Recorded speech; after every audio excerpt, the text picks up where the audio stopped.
now. Okay, I think it should be recording. Hello, Ilya. That's how you pronounce it, correct? Yes. Okay, just wanted to make sure. You don't usually say the person's proper name while talking.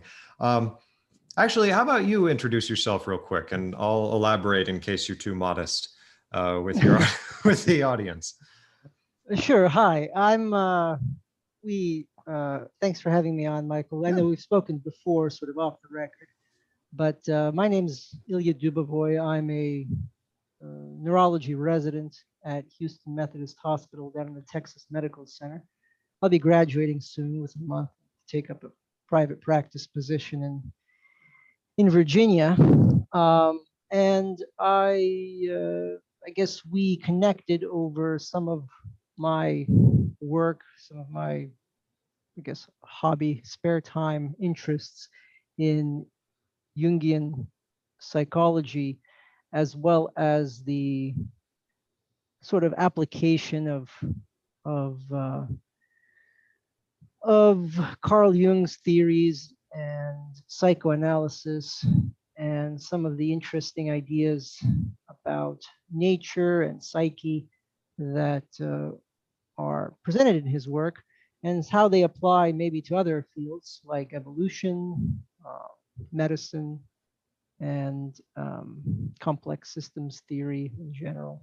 So just some of that, which is available online. I gave a presentation for the New Orleans C.J. Jung Society about the role of teleology in evolution and how some of Jung's ideas may be useful or interesting as a broader perspective and a new perspective on evolution.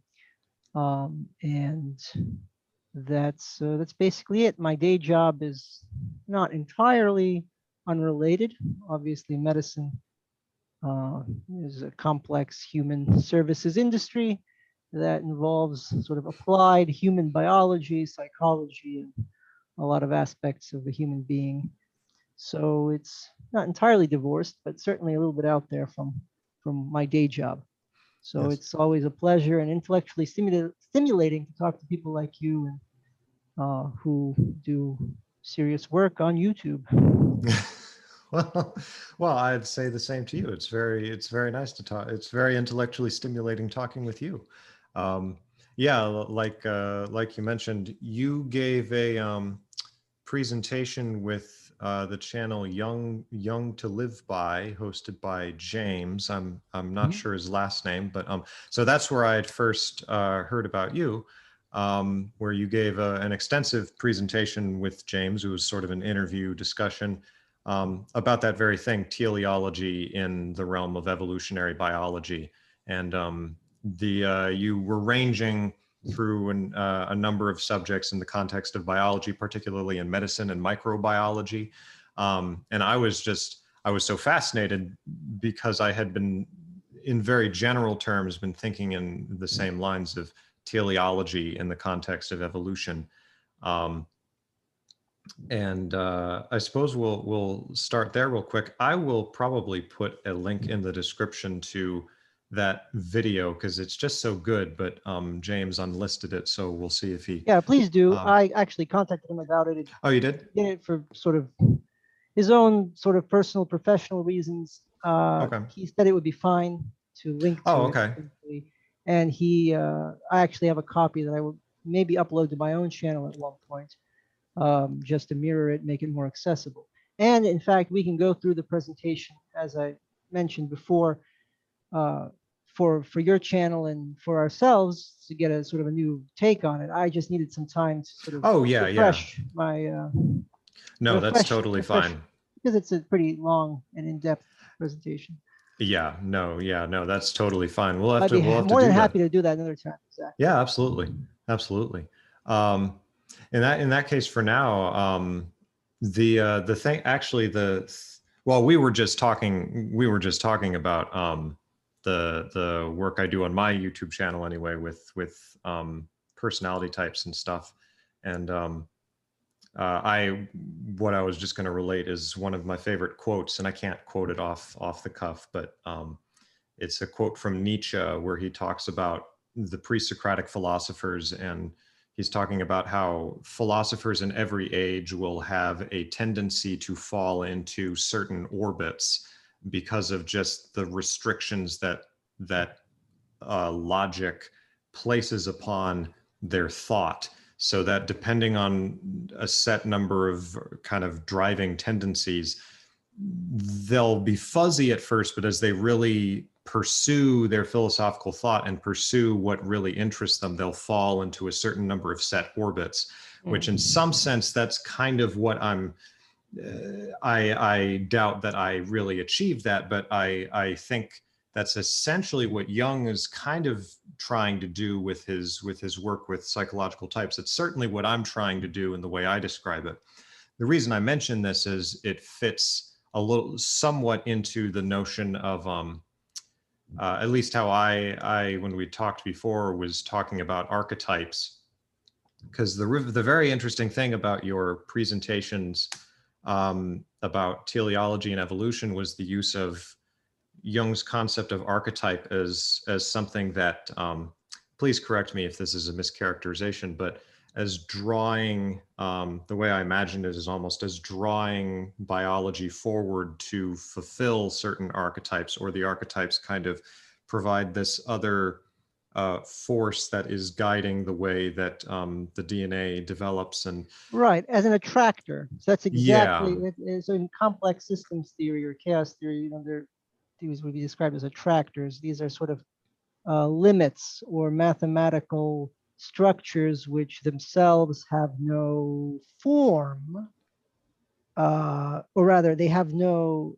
They are content. they have no content. They are form without content. Yes, yes. So they are. That's exactly right. Yeah, and that's exactly the way to conceive of it. I think accurately.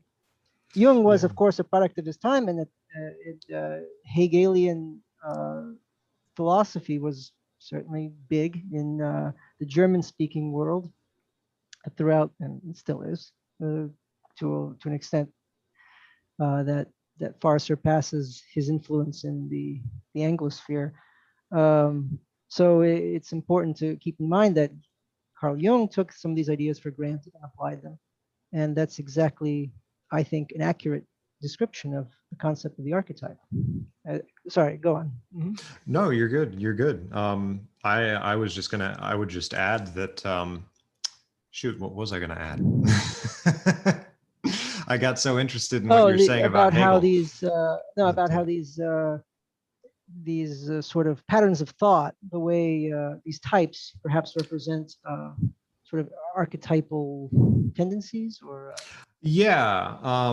Well, well, I was originally talking about personality types, and because that's the stuff that I do on my channel. So people on my channel all know that very well. But also, you had mentioned the notion of chaos theory, and which, as I understand it, at least in a physics context, when you have a set number of assumptions at the beginning, but then as you let the system progress, the number of possibilities and the interactions become so complex that you can't actually predict what's going to happen. And so you need, if I understand correctly, in order for there to be some level of order in the system, you can't just have determinants in a sense at the beginning of the system. You also have to have something at the end of the system in a way to draw things towards it. Or am I going too much in left no, field there? yeah, but these things kind of emerge. So the the attractor isn't there necessarily, Right. but rather is sort of a product of the system's evolution in time.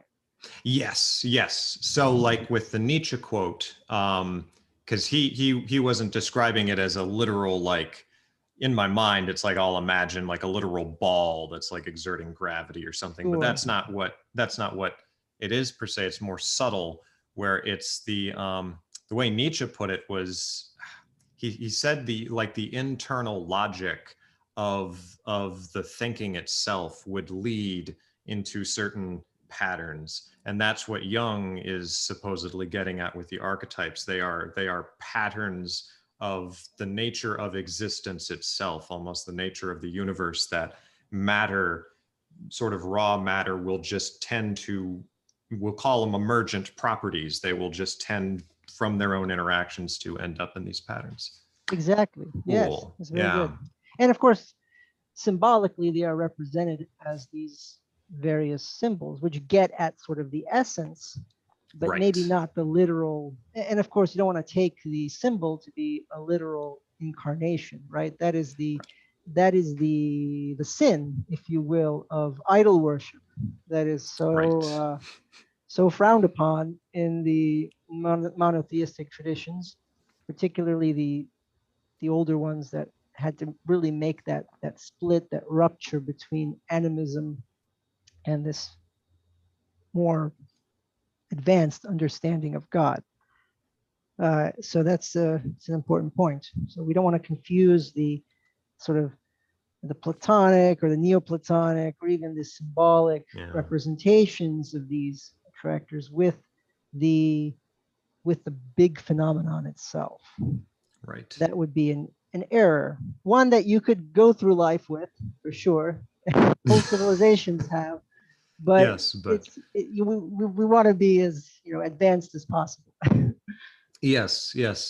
That's so it's interesting because in the book that I self-published just last year, one of the it's actually kind of a tangent, a whole chapter-long tangent, but in in there I sort of struggle a little bit with the symbolic notion of masculine and feminine, and dealing with them in a very abstract way, very much abstracted from, so that the masculine is in sort of this yin yang kind of principle, where the masculine is this I somewhat I don't want to say subversively, but somewhat unconventionally, I think, associate the masculine more with introversion and the feminine with extroversion. That's certainly not how it's normally approached, but I do some interesting things. Anyway, the point I was simply trying to bring up was that in there I start getting a little bit into some of the symbolism that you will see in ancient cultures when they try to deal with the notion of the masculine and the feminine, how you have these two principles and then they come together and they form a child, and the masculine will be this way and the feminine is this way. And then I talk about that very thing, that you don't want to confuse the symbology. You don't want to try to make the symbols literal in reality. They're more just they're guides, and it's very subtle how they present themselves in reality. And one of the problems that I think will come up in relationships is that people will how did I phrase it? Where you'll have, say, like Saint George and the Dragon, where there's sort of this the masculine energy wants to kill the evil beast, and when you kill the beast, you basically earn the virgin, and that's sort of the pattern. But if you do that in real life, especially now, then you end up killing boyfriends and stealing their girlfriends. Like, it's like, no, don't do that. And it's also like women can fulfill that pattern too in their own way. So it's kind of this play that you get. But that's just what I thought of when you had mentioned that. But Yeah, no, absolutely. It's interesting how these dynamics, play out, particularly in the in the sexual archetypes. Today, yeah, it's especially interesting, I think, yes, because, well, if we want to get into it, uh, the sort of these trends towards increased sort of gender fluidity, gender ambiguity. Uh, my own take, I don't know. I've thought about it a number of we can times. cut it out if you feel you say No, I have something you no don't want. problem. I have no problem saying whatever on the record. I wouldn't. I don't have no intent to intend. I intend to offend no one. But what I think is interesting is that you this sort of the symbol or the act of self-castration or uh, sort of men becoming women is really an ancient symbol, and Yes. but in the modern world, it has lost to some extent, maybe not entirely, but has lost this kind of higher religious access and context. And what's interesting, I think, is that people are trying to enact what Jung described as the hieros gamos, right? The union of opposites, the Yes. marriage of opposites, not in a higher realm, but in a material realm in their bodies. Yes. And Yes. I think that's I think that's what's going on. For better or worse, I think most of the time it's uh, it's kind of a confusion of the level at which this should occur, because it should be occurring at a higher level. But people are trying to maybe achieve that or understand it or reenact it by symbolically performing it at a physical level. Yes. And that's something I kind of ended up on the cusp on when I was writing in the book of and Jung talks about that too, with the notion of the anima and the animus. And it was writing that section when I realized what he seemed to be talking about, how there's the archetypal feminine or woman in man, and there's the archetypal masculine or man and woman. And so we're all in, to put it in as subversive of terms as possible, we're all hermaphrodites in sort of this psychic sense, in this Yeah, symbolic sense. And and that's, genetically, and genetically, yes. there's not that much difference, really. Yeah, exactly. And that's why you get all this confusion. And that's all, but that's also why they're able to, the male and female are able to combine, because they do have themselves in each other, and so they're not separate substances on different planes of existence. They have intersection already. I really liked I think that's very profound, what you were suggesting, about the Hieros Gamos, the holy marriage, or the marriage of gods, um, because I actually have a friend who I deeply respect. We have very deep spiritual conversations, who is transgender, is a trans man, and he the way he has described this has, for him, it's rather, it's different in the sense that he's very spiritually aware, and from what I've gathered, this for him, I'm not necessarily putting I have complex feelings about his decision, but I'm not judging anyway. Caveats, but for him it's a very spiritual thing, and it seemed that it very much was exactly what you were saying, that there was this level at which he really was and is trying to enact this coming together with this masculine principle that he senses there. And it was just interesting suddenly realizing that. But also just on the I do think that and also in my conversations with him, that we're we're entering a time when people are trying to figure out this whole gender thing. And so it's like a paradox. At one and the same time, you have people doing things where in a lot of cases it leads to a great deal of harm, unfortunately, to their own bodies, where they do things to their bodies, and they're trying to reach,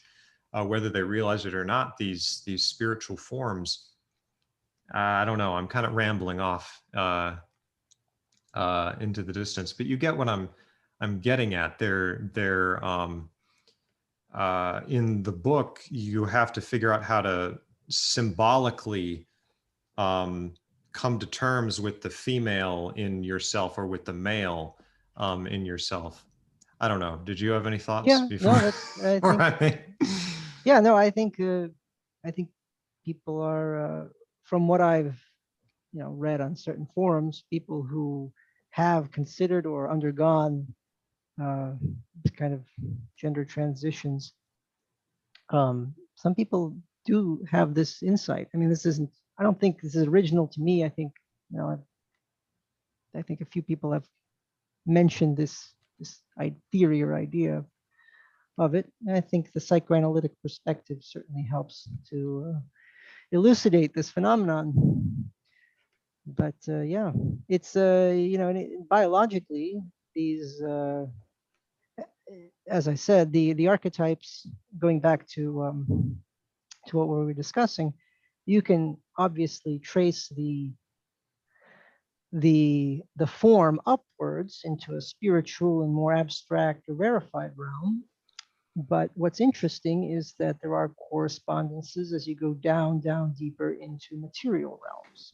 So my presentation touches on very broad topics, but one thing that I think maybe I mentioned in it but glossed over, and I think deserves really its own discussion, are uh, are the sexual archetypes, because sex, in a biological perspective, is fairly ancient and Hmm. very necessary, apparently, for evolution and speciation and life itself. It seems that even organisms that mostly reproduce asexually, uh, even such as bacteria, require some form of genetic variability, variation, and recombination. And uh, it seems that even they engage in, you know, the basic genetic mechanism of sex. Now, in sex, in the way that we understand it as two dimorphic gametes, one that's an egg that's kind of sessile gamete, they call it, just the big one that sits there, and a small motile sperm, the male gamete. Yeah, exactly. Sorry, I Didn't just had to.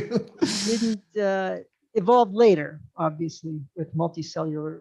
Actually, not even that. Certain algae seem to be able to do that, but evolved with like very primitive uh, algae, basically. Hmm. And the theory goes, if I recall, is that these were like two basic strategies that living Right. organisms settled on. One is the egg, which is the high investment, expensive, large, immoving, sort of central gamete, the one that kind of just sits there and waits for the the smaller, cheaper, but faster, mobile, aggressive go-getter sperm.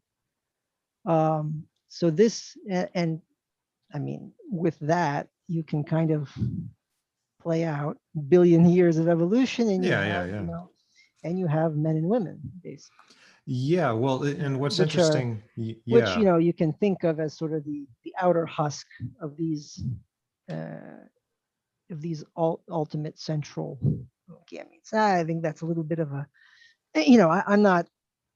I think biology has been harmed irreparably, some way. Well, not irreparably, but enormously, and certainly intellectually crippled by materialism and reductionism uh, and these modern ideas. But Dawkins's kind of selfish gene hypothesis, or the idea that biology can be reduced to like kind of like a shell or like a vessel for genes, right. is an interesting perspective, and is worthwhile in some cases. It certainly sheds Yeah. light on certain phenomena. In this case, it gives an interesting perspective, not the complete story by far. Right. Yeah, and I will say, I actually picked up a copy of The Selfish Gene a year ago, and I will say, reading it, I was like, he's very clear, and he lays it out. I felt like I understood the mechanisms and things. It's like, okay, you understand this. I have problems with the theory, but I will give him the credit where it's due. Um, the other thing I wanted to mention is interesting is that I thought of while you're talking about, you know, you tying back into the notion of the archetypes is that it the idea would be that it's necessary that something like this would develop in order that it would just have to happen this way, that you would in order to I suppose that starts to posit too much of an actual force drawing things towards it. But what I was going to say was, in order to have genetic variability, I suppose it would be in order for you to have survivability in all different kinds of conditions, you have to have that kind of genetic mutability. And the best way to get that is to develop two different forces. And those forces develop in this particular way, and they start to mirror this like underlying metaphysics almost of behind existence, which has these principles of male and female that things will start to mimic in different ways. The other thing I wanted to mention was that yin and yang, right? yin yang, exactly. And so you'll start out with Yang. this kind of hermaphrodite asexual thing, and then it'll start to kind of, in order to get the mutability, it'll start doing things that resemble sexual reproduction within itself or with others involved, and then it'll start to develop into the egg and the sperm, and you kind of get these two pure principles of this cheap go-getter and to unite the worst and the best, and the mobile noble, or whatever you want to call it, and it's the male and the female. But of course, in every individual, we all come from the egg and the sperm together, so we all have that. And it's, as I've thought about it, it's just very interesting, almost getting back to some of the trends in society now, where I by no means have any sure answers, but I do think there's something to the insight that can be lent. Looking at some of the movies that come out and the trends that you see over the years, movies are like watching the dreams of a whole society. And you see people like just trying to work these things out, and the things they come up with very much, you'll see some of these Jungian things come up. Like you'll see in a movie, what was it I was thinking of? I was just going to say, you can see like women struggling to integrate the animus, or men struggling to integrate the anima. And so you'll get the male protagonist who's much more well-defined and characterized, and then a less characterized secondary female who's kind of the anima image, and so she's more repressed, and so she's not as well-defined until she becomes integrated. And then you'll have the same thing in like chick flicks, where it's this more developed female character and this less developed male character. The movie that I was surprised to suddenly realize there were archetypes in, I think, is The Terminator, which I think is, it's about sci-fi fantasy is the perfect medium for a lot of these things. It's exactly what it is. It's about a woman who is struggling to integrate these sort of two proposed versions of the animus, and one of them is the pure, her conception of the pure masculine who is unstoppable, who will has no emotions, will achieve it, and the other is the Connor character, who she then unites with to produce a child who will save the world from a coming destruction. I was like, holy crap! I never watched the movie before, and so I just thought that was interesting. And I liked that better because it as tons of people on the internet are already, they've complained ad nauseum about some of the modern things that have come out that clearly have sort of a propagandistic sense to them, but it's all part of the dream. People are trying to figure out even the cheap B movie stuff is very much. And the interesting thing is, great films, like they'll teach you about, the eternal kind of images. But if you want to see like what's happening now, like a diagnostic take on society, you have to look at the crap that will never stand the test of time. When you talk about films, one thing that comes to mind is I watched, this was like a few years ago. I think it was like this gritty Hansel and Gretel reboot where they like Oh, I remember that. I never remember that? saw it, but Oh, it was terrible, it but looked terrible, but but it it it it touched upon something very scary because right, the witch is an anima figure basically. It's like right. an evil Yeah. anima figure. Um and this like, this like violent, like dumb, like fantasy movie. The Yeah. end scene is like, you know, there's an element of that where like there's like a good anima, there's a good witch, Yes. shows up briefly and then is killed pretty quickly. And then in Right. the end, the conclusion that the movie ends on is all witches we're gonna exterminate. All witches are bad. So Right. it was this, and this was a few years ago, and I was like, wow, this is like Don't a they have like a scene literally where they have like a steampunk machine gun and they're just yes, mowing them down like it's yes, Inglorious Bastards or that's something? exactly what it is. Oh And I my was like, wow, gosh. this is very Right. interesting because it's a pulse on this reactionary, anti, like, uh, this it's a seed of what's going to happen if we don't integrate things Right. peacefully and properly. Right. Because Right. yeah, I thought it was very interesting because it's not something, I don't think it would be made now, but Right. it had its pulse on something that was brewing, that is brewing. It definitely is And like it's very brewing. this reactionary, like ultra masculine kind of Right. response, which is a natural response to kind of the talks about toxic masculinity and stuff. Right. No one talks about toxic femininity, but this was everything this movie was about. This movie was Right. like a symbolic annihilation of toxic femininity, sort Right. of. Right. And looking at it, back from perspective of a few years out, it's interesting to see that those like crap movies are really more of a short term, dynamic of what's going on right now. Yeah. I thought it's interesting when you mentioned how films do this. That's extremely interesting because and almost to because it's you get these principles. What I was going to say is, in some sense, you're more likely to see it more clearly, excuse me, in the crap movies, precisely because they're so over the top and they're more unconscious because they're just trying to make a quick buck, right? But they're trying to just make something that will, you know, get out there and is a coherent script and whatever, and so they'll fall into even more deeply into some of these Yeah, grooves. yeah.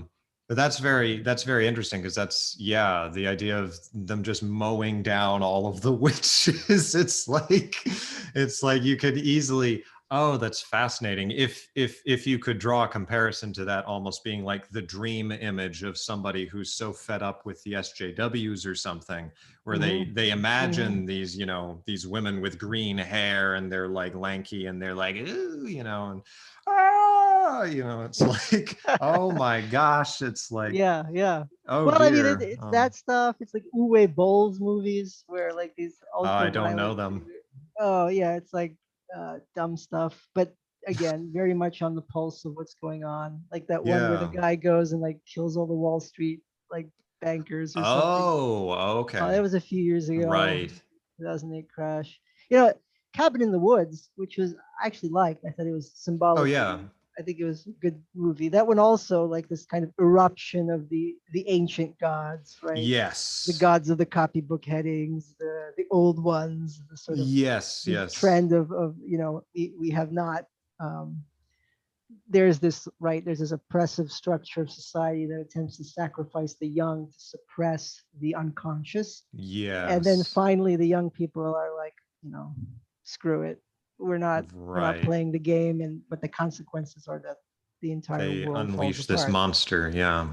Right, I mean, that movie is, I think, it's it's a it's a cheap thrill, but it's also a good It's film, good Joss Whedon. actors, He's and much more thoughtful. yeah, and Uh, symbolically, I think likely to more stand the test of time. But yeah, things like that, you watch them now, and it's like, interesting times we live in. Very interesting times. Yeah. It's, I mean, yeah, you can see kind of, I don't want to be apocalyptic or anything. I think whenever there's a problem, there's a way out. And in some sense, that's the hopeful side of Jung, although in many cases he was rather pessimistic and in many respects when you really read him. But realistic is maybe a better way. But I do take hope in that he emphasized very much this notion of when you get two opposites, and it's a very Hegelian notion. I mean, he takes it straight from there, but it's this notion of the symbolic or the transformative, the transcendent function, where you get two opposites and they form and form and form in perfect opposition, and there's no way to like reconcile them. And it's at that moment when the unconscious, from the pressure, he's speaking in these sort of almost mystical psychoanalytic terms, the unconscious splits open and presents a new solution. And it's almost like this sexual metaphor of the two opposites producing this child from the unconscious. And so the problem, of course, is people will sense that whether they realize it or not. And there's sort of the fear of people then in the tension, in order to escape the tension, accepting something as a solution which is not, or the unconscious producing. I mean, this would be Jung's horror stories of, you could argue this is what happened with Nazi Germany, that Hitler presented himself as the symbol, and in a sense was a symbol who came up from, this is what the unconscious produced. So I guess I just destroyed my whole optimistic approach to it. No, I think I think like, right, this sort of pre-modern to modern transition that we saw with the world wars and the rise of totalitarianism, Nazism, communism. That's, I think that, there's demographic reasons to be optimistic for today's conflicts, which admittedly haven't really resolved those conflicts at the turn of the century, but the situation's different, I think, for a variety of reasons. I think that the sort of the diffusion or the sublimation of the sort of the pent up energy won't require the extermination of millions of people. I think there's already plenty of sort of outlets, we could say, for young people these days that are not that it's good that there's a large portion of in modern society of men who are basically not integrated into the system, who are being sucked into this digital, what they call this, like people have described it on other channels as sort of a parasitic digital anima, which kind of sucks up their libido in the form of fake heroic journeys, such as games, in the form of pornography, which is obviously a libido sink, very physical sense. And other sort of distractions, finance and financial things being a major libido sink that I think people kind of ignore, but that one is profoundly powerful and real. Yeah, and it's been around longer than the others. Yes, and really may represent its own kind of archetypal kind of, false god, like the golden calf, of sorts. All these things have come together into a way that I don't think there's gonna. I hope there's not going to be mass extermination of millions of people, but more of a controlled, sort of a controlled, fracturing or reorganization of the collective psyche. Yes. I mean, that's why I'm optimistic. That and sort of the demographic trends, older population, less likely to get involved in major wars. nuclear Oh, weapons. that's the And most cynical optimism I think I've heard in a long time. Oh my gosh. oh, It's like we like won't have wars because I know what you mean by the demographic, that there's a lot fewer young sure. people now because of the way that the reproduction worked out. I assume that's what you're referring Yeah, to. exactly. Yeah. Yeah. I mean, at least in Oh, most parts of the world. I mean, we see in countries like, parts of the Middle East, uh, where, there's still ongoing warfare, uh, yes. And I think the because of, demographics are a bit different there too. Just as a exactly. side note, I remember, I think it was actually Christopher Hitchens who was talking about it back in the day, about how in I think it was in Iran or Iraq, where there had been like this huge young person population boom, because there was this like a real encouragement of trying to reproduce, because literally they were in the mentality of we need soldiers, was kind of the idea. I'm butchering it and oversimplifying, but unfortunately the result of this was that you had like this huge wave of young people who ended up being sick and tired of the religious authorities telling them not to do things, and so it just kind of overthrew everything that this was Hitchens' approach to it. It overthrew sort of over time a lot of the stuff that Khomeini had instituted at the beginning, because all of the priests and people, they're not called priests, but had become so old, and now Monks, there are yeah. all these young people. I don't know if Well, that's partly that, and they had a horrific, genocidal, war between Iran yes, and Iraq, which, yes, got rid of a lot of this excess, youth in a yeah. pretty gruesome way. But yeah, between that and other modernization trends, a lot of it's ultimately less, more benign forms of oppression are in the end good. I mean, better, we should say. It's Well, a yes, certainly form of when you put the progress. two together, side by side, yeah, yeah. Well, let's get back to more abstract things like biology. Sure.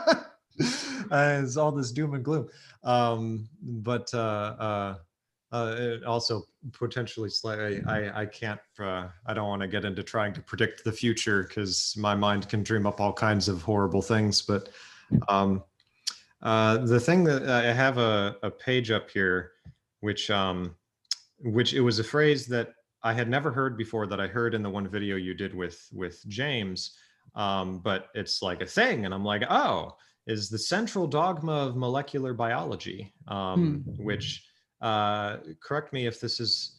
At least according to Wikipedia, this is a good summary, which is that it's the way it quotes Francis Crick, who Crick and Watson discovered DNA, or were at the forefront of discovering DNA. And Crick writes that he labeled it the central dogma. I don't know if he was doing that semi-ironically or not, because dogma is normally like a religious term.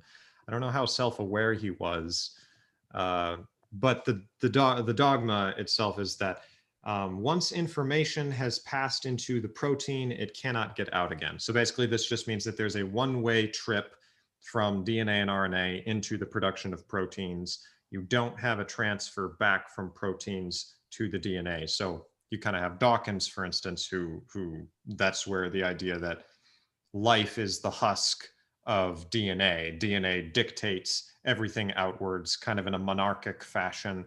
Um, all of the information passes from DNA to create the proteins. There isn't any return back. I didn't know if you had any comments on that, Sure. because Yeah, I don't think that there's really any modern biologist that would actually defend that theory. It's really, a, it's a, but to the extent to which, but there's a difference now between, the extent to which people say that it's not true, right? So that's part of the question. To what extent does information flow back from the soma, or the protein aspects of the cell, and the RNA, to the level of genetic regulation and the genome itself? So you're going to have people that are going to be arguing on various points. The trend, if you consider since 1950s when that was sort of made. I think semi-ironically, I think, Right. but not ironically enough. Uh, these, I think the trend is clearly showing more and more information flow back towards the genome, to the point where I would claim, and I think that there's ample evidence, and in the presentation, I talk about instances of this. And in science, it only takes one example to falsify a theory, right? You'll need one example of a counter, factual point to completely demolish an entire, well-constructed, ancient, massive, well backed by evidence scientific theory. And there are multiple points of evidence that show that there is ample information feedback between the genome and the rest of the cell, to the point where there's active adaptation and change of the actual nucleotide sequences of the genetic code in response to signals from the outside in many organisms. So I stand firmly on the side that there is much more information flow and more that we have not yet discovered, because the trend has been in that direction, and that trend has had to fight so that the accumulating evidence has accumulated despite the existence of a dogma in a Right. scientific discipline, which is I agree Yeah, with I you. can see you rolling your Kind eyes. it's kind of bizarre. No, but this, it did impede. It impeded biology for a long time. I mean, if you look at, and I talk about in the presentation a lot, the work of Barbara McClintock, where she was the one who discovered and received the Nobel Prize for her discovery of jumping genes of transposable elements in corn. Now, for the longest time, no one, she found in corn, it was a curiosity. People ignored it. No one wanted to look for it elsewhere. And now we know that it's everywhere. It's present in all eukaryotic life, and there are various kinds of these jumping genes, and they're all regulated by various systems, and it's all very complicated. The more we look, the more we find that these regulatory networks are far complex, beyond our wildest understanding of these things, that they are unique and contextual in various organisms. So that yes, there are very basic genetic building blocks and sort of interpretations that occur in certain lineages, but if you there's a lot of contextual interpretation. So, for example, the gene that determines the pattern of colors of butterfly wings is in reptiles. That same gene exists, but it performs a completely different function. It's related Right. to limb bud placement. I mean, how does Wait, this limb replacement? limb, yeah, limb bud, the placement of Okay. where the limbs go on the animal, Oh, I sort of see. related Okay. to Okay. part of the morphological development. I mean, it's kind of related, but it's literally the same sequence of of it's the same genetic sequence, but it's just interpreted in different organisms differently. Oh, It's all about the context. right. I mean, that's just one example. I mean, there are countless examples of how all kinds of things have different genetic contexts. I mean, we are, uh, I mean, without getting into the whole presentation, which we will next time, uh, the, the evidence is clearly on the side of more and more information uh, being sent from the body, from the proteinaceous aspects of the organism to its genetic aspects. There's really no special division between the genes and the rest of the organism, Right. except in degree, one could say. So, the body makes a strong effort to protect genetic information and to privilege it to an extent within the cell and within sort of a longer evolutionary context. The interesting thing is that this this fact, the fact that the body maintains the genetic code in a certain way, that it modifies it, that it, protects it, belies an awareness of the genetic code and its significance. I mean, really, Right. if you repair and copy something, there's sort of an implication that you understand what it means or what it does. Right.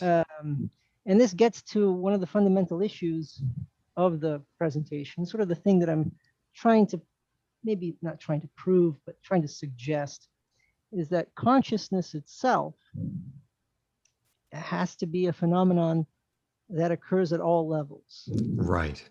And I think that the best place to look for it is in biology and in the context of evolutionary biology, because Jung was very interested in this idea. He was very interested in the idea of the extended archetype, the idea that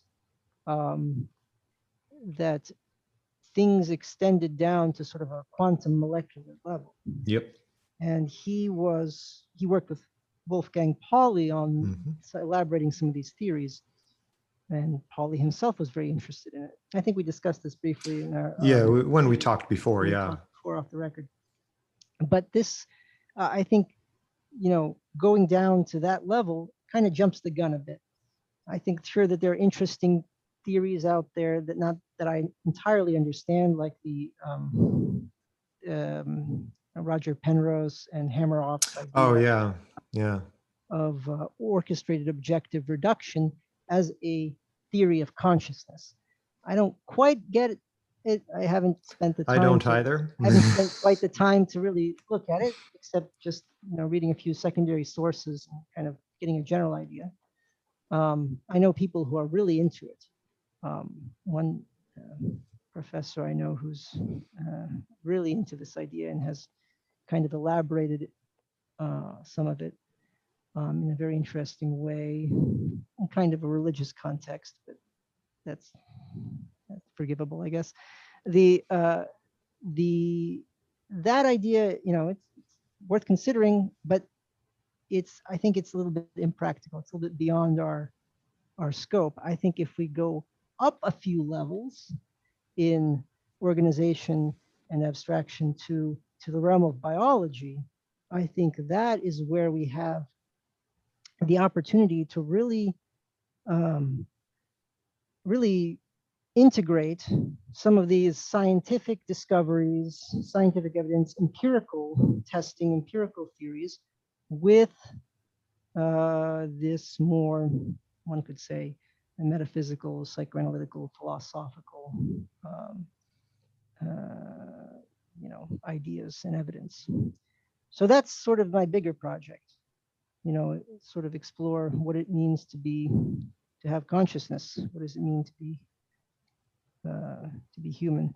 That is, and that intersection of science and philosophy can really, I think, pay dividends instead of keeping up with these really outdated theories in science that have really harmed our pursuit of knowledge and understanding.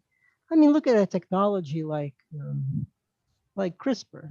That is a mechanism, very simple, but not a simple mechanism, but it very simply is a mechanism by which a bacteria can modify its own genetic code in response to external signals that it gets from chunks of viral RNA.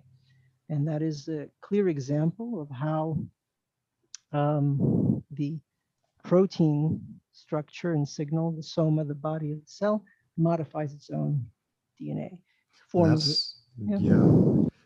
Another example, going back to that clearly violates this principle of the central dogma, which again, no modern biologist would right. really endorse, but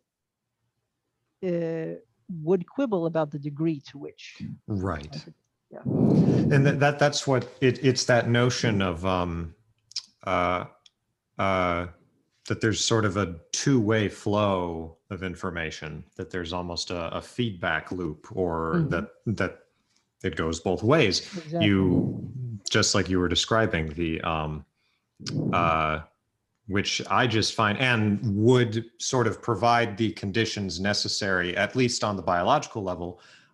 Maybe someday we'll even be able to go to the quantum level.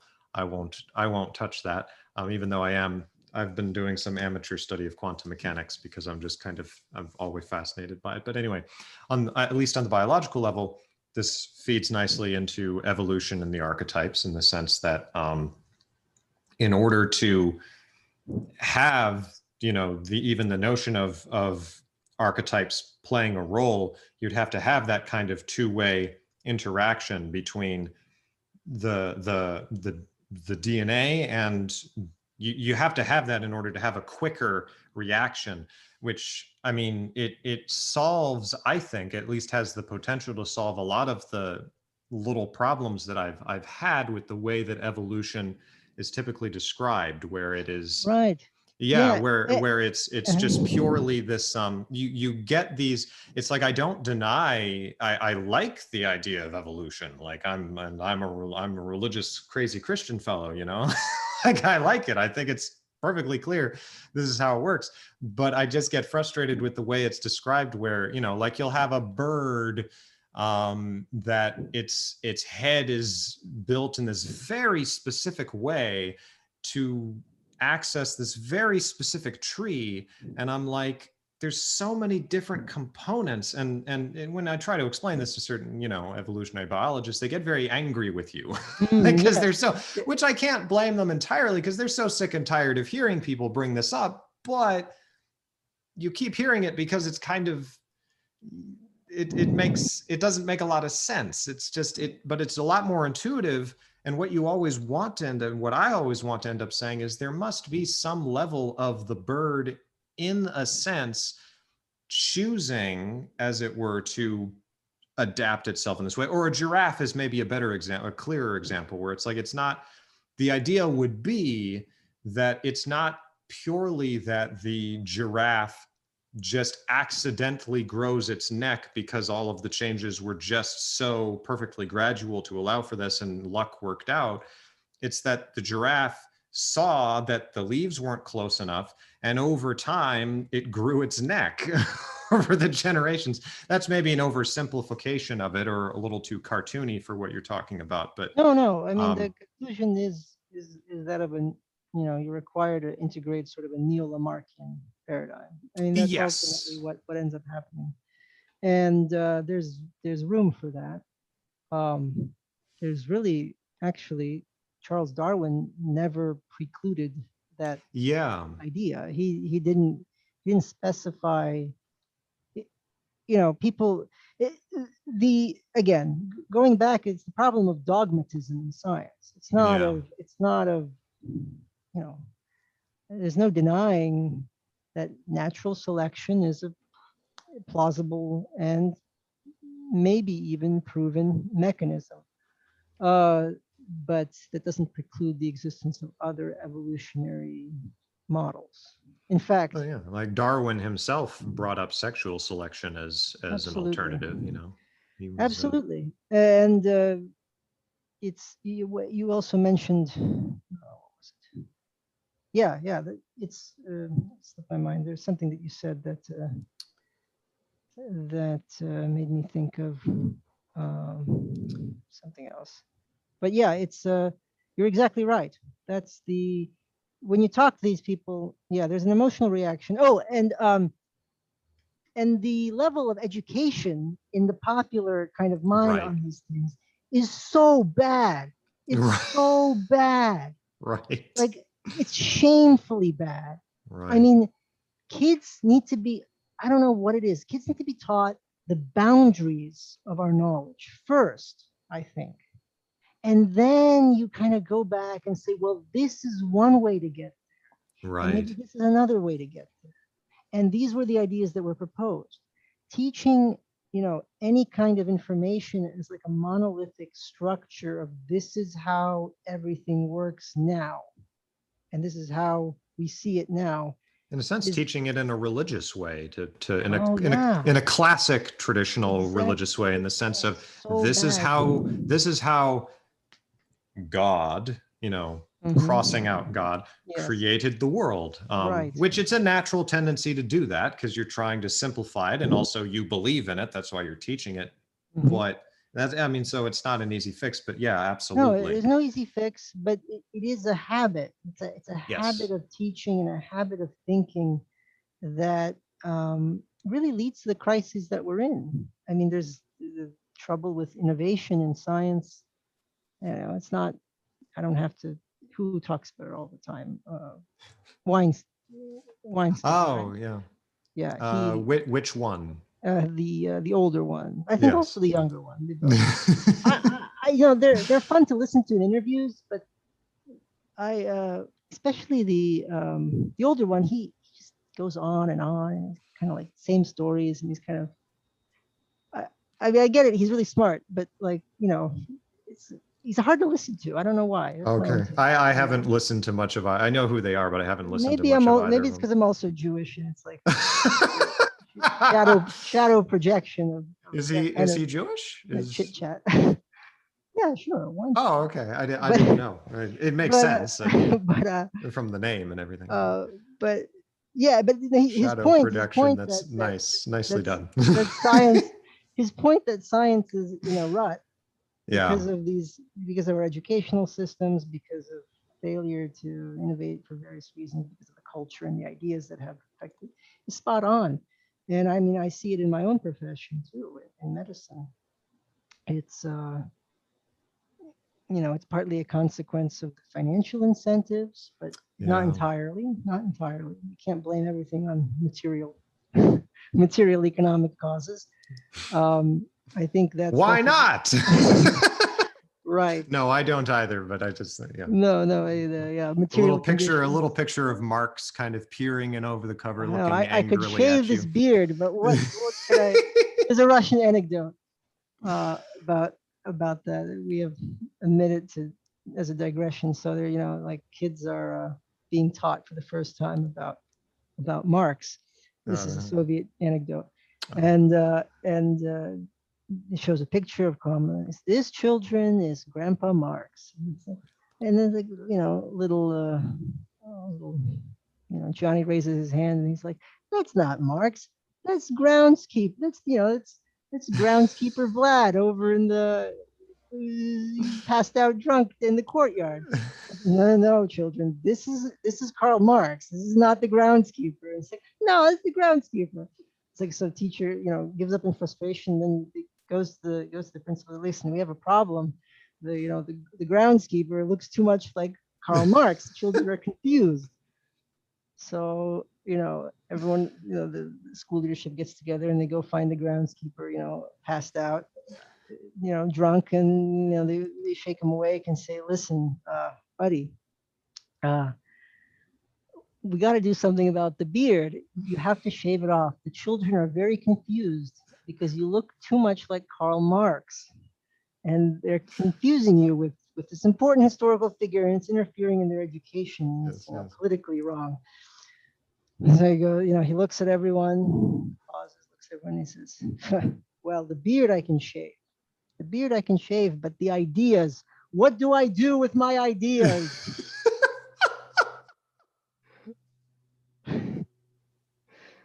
That's silly. Yeah, I'm not great at telling jokes. It's funnier in Russian, probably. Oh no, no, it's good. It's good. Anyway, but yeah, it's not all material. This is all downstream from the ideas and the culture that are circulating, and it's damaging to a lot of our enterprises. Yeah. So yeah, it's optimistic though. It's discussions like this that are propelling it forward. Yeah, in a weird way, it almost gives me encouragement for the future because it's like, hey, there's problems to solve, as maybe that could be taken the wrong way, but it's like there's stuff to do. Yeah, It's not all set. There's room to really not shake things up for their own sake, but uh, to put it in a funny way, there's room to slay dragons and to fulfill that masculine archetype or whatever, you know. Yeah, yeah, That's my that would silly be. way of putting it. But Yeah.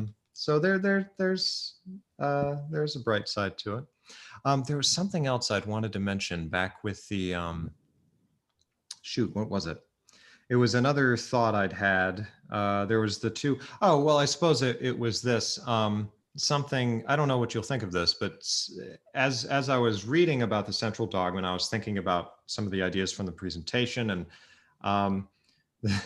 of all people, the figure who I've been trying to understand is Jacques Derrida, the infamous Jacques Derrida, who I have a complicated relationship with. I'll just put this caveat out there. His writing style, I have concluded, is inexcusable. He should be ashamed of himself for writing in the way that he did. However, I do think he had some very interesting ideas. It's just he put such a high bar of trying to extract them from the work. So that's the caveat I'll put at the front.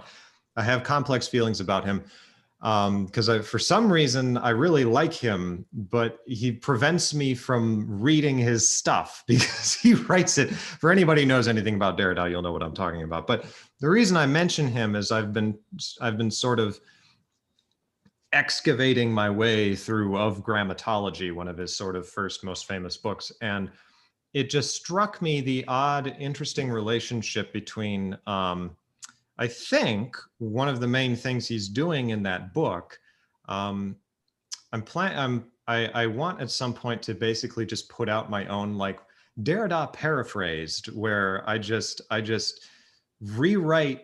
I'll say it's a translation. It's an interpretive translation where I never look at the French. I just look at the English, and he can't complain about it because he's always talking about weird stuff with translation. So it's fine. And I'll just paraphrase it and make everything so much more clear, and he'll roll over in his grave because that's like contrary to a lot of the things he was trying to do. But sorry, that's all side note.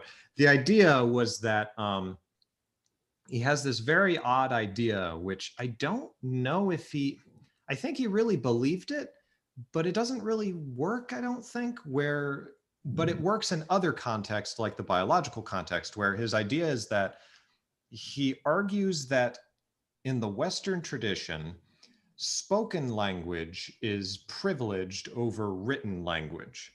It's a very odd idea, but let me follow it through, because there's an interesting structure behind it.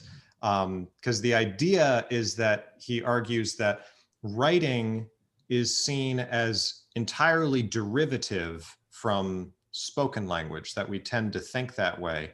And he seems to want to argue that you actually can derive all the basics of science and stuff from this, but I haven't quite figured out how exactly he intends to do that. I haven't gotten all the way through yet, but I just found that idea very interesting, that the idea being that when you write something down, the perception is that you are now several moments removed from the spoken language. The reason that the spoken language is privileged is because it's closer to the inner thoughts of the individual. So you see, this is his argument, that it's privileged because there's this privilege of this idea that there's sort of this purely original core in the individual that is producing this stuff spontaneously. And Derrida, I believe his argument is, he makes the odd statement that speech is simply spoken words are simply another form of writing, which I believe is his way of saying that the privilege is an illusion, that our thoughts, I don't believe he's arguing that our thoughts are entirely subject to the kind of laws that language are, but that they do not escape from it. So that's sort of my torturous explanation. The connection with biology I wanted to draw is that insofar as, because the strange and wonderful thing about DNA is it's a kind of text. It's literally like computer code. That's like the bizarre thing about it. It's we use letters to designate it because it makes complete sense. It's a kind of text.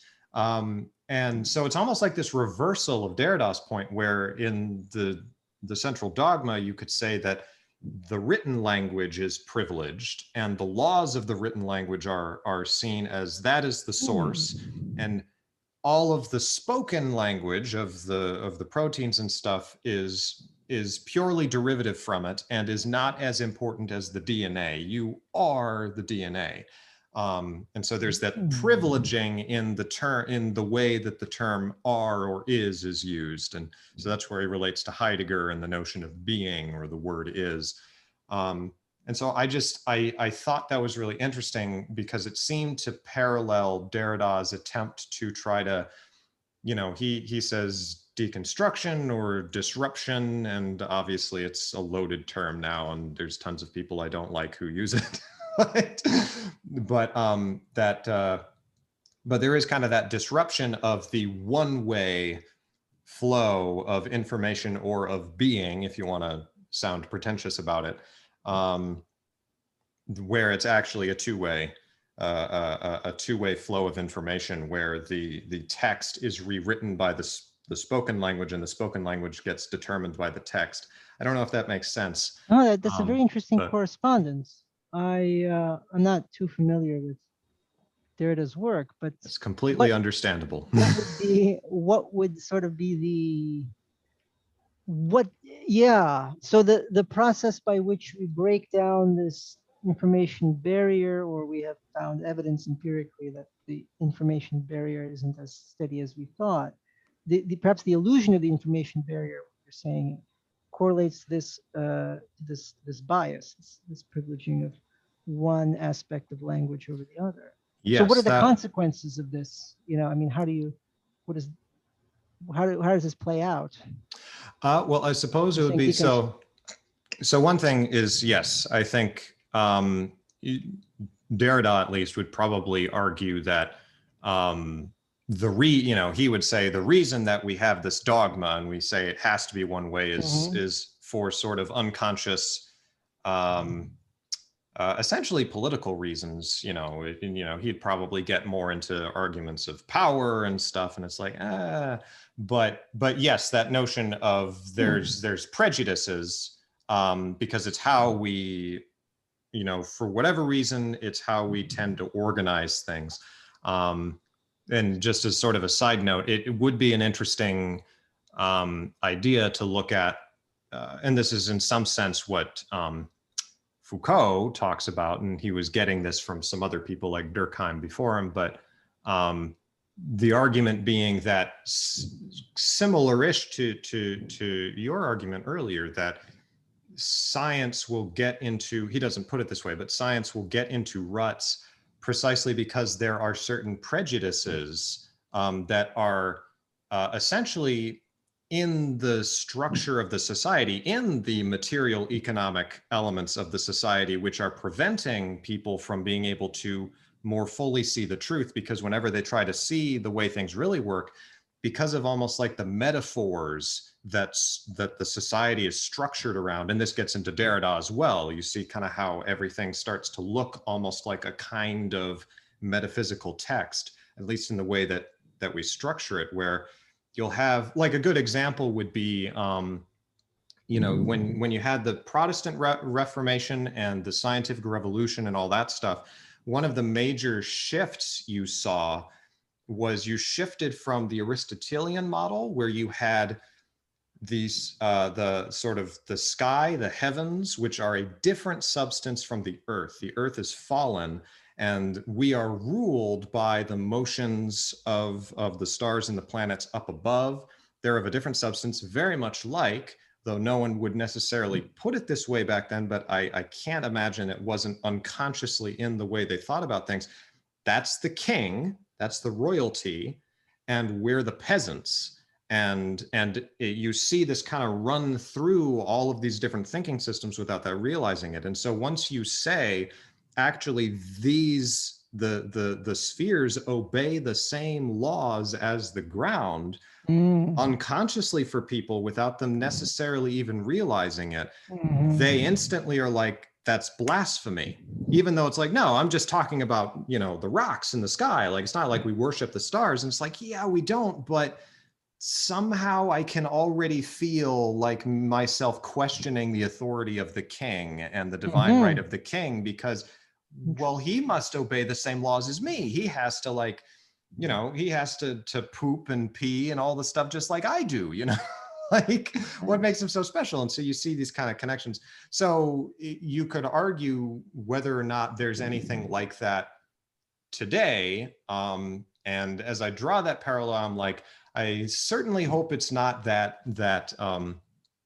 rigid. But you could say that in some sense, part of the resistance to the two-way flow of information would be because that would suggest, I mean, the simplest way to put it is that would suggest something vaguely religious, or I think the easier way to put it would be, we have, we've based our, sorry, I'm talking so much, but we've based our society on kind of liberal democracy, and the idea that everybody can believe what they want, just don't hurt anybody else. And the problem you run into is that, you know, if somebody happens to believe that liberal democracy is wrong, and paradox of tolerance. Exactly. Yes, exactly. And so it's like, we don't, you know, we argue that it has to be purely democratic. There's no metaphysical truth. We don't like that imposing on the system, and molding things in a certain way. We want it to all just be accidental, so that nobody is, nothing is privileged. Nothing Right. is more privileged than anything else.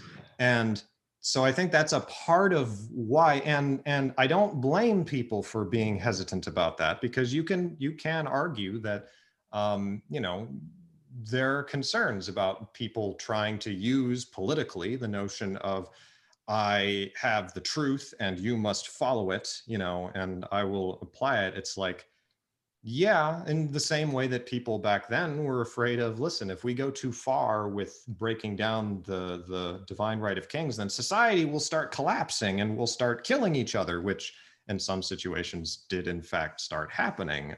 Though you know, so that's my little spiel. Interesting. That's very, very interesting. I mean, yeah, you're right. This is right. These are society, like the rest of the universe, is a fractal pattern. There are self Yes. similarities. Yes. There are similarities on all levels.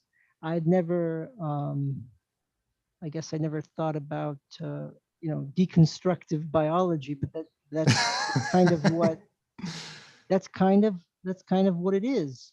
Although, wouldn't the sort of the privileging of genetic information be sort of a last refuge or a vestige of this kind of pre-modern hierarchical um, thinking? So you've reduced Right. God, you've gotten rid of God in every other sphere, but you're clinging on to this one privileged area of holy scripture that's now sort of an accident of nature. It's not even animate. It's not even you know doesn't even have a spirit, but it Right. still functions as one. And so you're dancing around that. You even use the word dogma, which Right. is words give it away, right? Right. Um, that I that makes so much sense, actually. That's interesting. Yes. I feel so smart and insightful. Um, Oh, yeah. yeah, I guess the consequences of this, though, are yeah, a kind of biological leveling. But it does it this doesn't right. The ultimate solution, though, is one where you now have responsibility, right? It increases Right. your responsibility because now you have you're not just you know an a Right. droplet in the genetic pool that's being Right. thrown around by godless, the tempest of nature. You have agency, Right. And and that there are consequences for what and there you are do. consequences. Yeah, That's yeah, sort and of there. the epigenetic nightmare, as it were, that Mm-hmm, that gets back in kind of the absolutely. neo-Lamarckianism, which to, Which is precisely the postmodern crisis, right? Because you break everything down. You have an individual. You can how much of your agency can you give up to material and social causes right, until you reach a point where, I guess, nihilism, and then beyond that is sort of a dialectical reintegration of the concept of um, metaphysical hierarchy and authority and God ultimately. Um, so that's interesting. It's an interesting parallel. I yeah. I don't know what I I guess. thought I thought of it as Yeah. I thought it was interesting. I didn't expect to think of it, but it was just as I was preparing for this and happened to be reading Derrida at the same time. I was like, oh, this is a way of my brain will just do that, where I'll Well, just that's bring good. odd things together and be like, oh, maybe this is a way to penetrate Derrida. But I don't know if I have anything per se more on that, but I just thought it was interesting. Um, and Is it a and function of intuition? Going back to yes, your yes, yes, very much so. I don't know where it came from. It just came up. Incidentally, I do. I don't know if I've mentioned it in those. Uh, Man, I made those like 5 years ago. Mhm. It was a while. It was a while ago, but no, yeah, I identify myself as a dominantly intuitive type. That's definitely for better or for worse. I will, kind of have insights, flashes of insight, or just be able to see the idea. Uh, it's an introverted intuition, is the way I would put it. But so I Right. Yeah. relate very I've much to that. when I've taken the Myers Briggs test a while ago, I think it was either INTP or INTJ, Yeah. depending on the day. And it's like that one little letter in terms of the functions like determines everything, Yeah. which is Yeah. But frustrating. it's interesting because actually I think my my S function is pretty well developed. I mean, Hmm. I cook a lot. I enjoy cooking. I enjoy working outdoors in the garden. I like nature. I like tidy space. I like, I do things with my hands, not a lot, not like some people, but a bit. Uh, so yeah, it's the feeling function. It's definitely my inferior. Yeah, Yeah, sure. but yeah, it's interesting. I guess we're a similar type, and Yeah. You mean me and you, or yeah, right? No, or you guess. well, if you're better described by INTJ, then definitely, because Mhm. we would both then be dominant introverted intuitives. Um, and so for I suppose that's another video we could do where I try to type you, but just in a nutshell, yeah, if we, because I have felt a certain camaraderie, but I could see either INTJ or INTP from what little Mm. I've met of you. I could see how either one can fit. Which, by the way, is one of the problems that hasn't been fully resolved. Is because it's there's a removal from definite empirical evidence.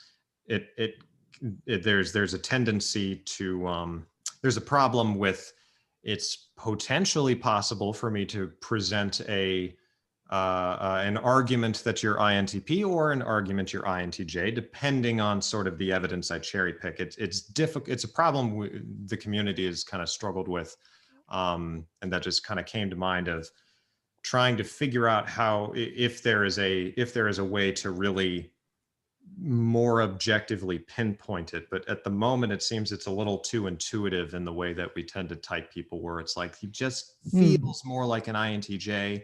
And it's I like, think yeah, my extroverted sort of my dealings with the world is more intuitive. I think yeah, in my internal dealing with my own, I think that's more of a thinking thing. I think. yeah. I don't know. That Well, would mean so the that would mean argument would be, I would be a P, right? I forget yeah, well, if the intuitive function is my outward, and then the thinking functions introvert. yeah, so with the INTP, it'd be introverted thinking would be dominant, and then Right. extroverted intuition would be auxiliary. And so with the INTP, there would be more of a, I'm leaning more towards INTJ, and I'll try to explain it, is with the INTP, the focus is on building internal models and systems, and constructing models that sort of reality are meant to mimic reality, but really in sort of the heart of hearts of introverted thinking, they care more about the model than they do about the reality, though they may not admit that, or think of it that way. But Einstein, I think, is a good example, because the way that he approached the problems with light was he was perfectly willing to say, I don't really care what our normal everyday experience is. This is what the math says, and it says that space and time literally warp around you as you speed up or slow down. We just don't see it, but this is what the reasoning dictates. Whereas Newton seems to have been more, I think Newton was more of an INTJ, where he was more hooked in with what he would watch the world around him, and he would pick up on trends in the world, including trends with the way that objects moved, and was able to kind of synthesize it together in this practical way. So you kind of have this difference between the INTP, who will construct these sort of perfect and very, very logical, and you can look at them from every angle and they work, versus the INTJ, who's much more focused on accomplishing things and will also tend to be more future predictive, projective into the future. So in our conversation, we've very, very quickly moved into trends into the future, which is kind of what NI does. But sorry, this is a very fragmented explanation, but no, I'm just curious. Yeah. Eventually you just have to say, I think this is the type that describes me better. I tend to be very pragmatist about it, where it's like, does this help you to organize, and explain yourself better than this other one? But okay, yeah, that makes sense. Ultimately, it's a psychoanalytic technology, right? Huh. And then you have the problem of people changing types over time, which almost in a sense, connecting with our biological discussion, is something that at the beginning I was like, that doesn't really happen. People are the same type through their whole life. And then as I've talked more with people and watched my own self, I'm like, dang it, it's like there's a double motion of information, and people can start to alter their type over time. And that makes sense, right? If it makes absolute sense. Individuation, balancing out of your various functions. Yeah, that makes sense, because right, any kind of there's this idea in medicine, especially in various traditional medical systems or alternative medical systems, the idea that a floridly obvious type or pattern is inherently pathological. Right. Exactly. Exactly. And that's and in some sense that's kind of seems to be the approach that Jung kind of had towards it. Yeah, exactly. Where he would And I mean, a part of that is because most of the people who he talked with were pathological, and he was describing these extremes. But yeah, and the other interesting thing about that is watching myself. There's been a few times in my life that were extraordinarily stressful. As I mean, everybody has those times, but I'd almost say even traumatic. Uh, uh, and as a result of those experiences, especially kind of the most recent thing, it was some years ago, and it's sorry to make it sound sort of mysterious and dark. I just didn't feel like it's necessary to get into details, obviously, but as a result of that, I've noticed this sort of